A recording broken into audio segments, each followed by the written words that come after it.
এইটা আমরা কিছু ইট ভেঙে দিচ্ছি, আমাদের ঘরটা তোলার জন্য ঢালাই দিচ্ছে। কিছু ইটের শর্ট পড়ছে, ইটের গুঁড়ার, এখন ইট ভেঙে দিচ্ছি।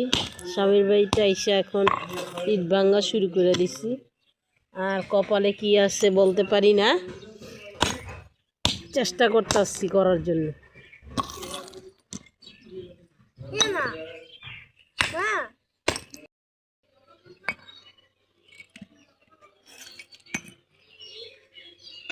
মানুষ ইট ভেঙে জীবিকা নির্বাহ করে, তাই ইট ভেঙে দেখতেছি আসলে কতটা কষ্ট করে মানুষ তার জীবিকা নির্বাহ করে।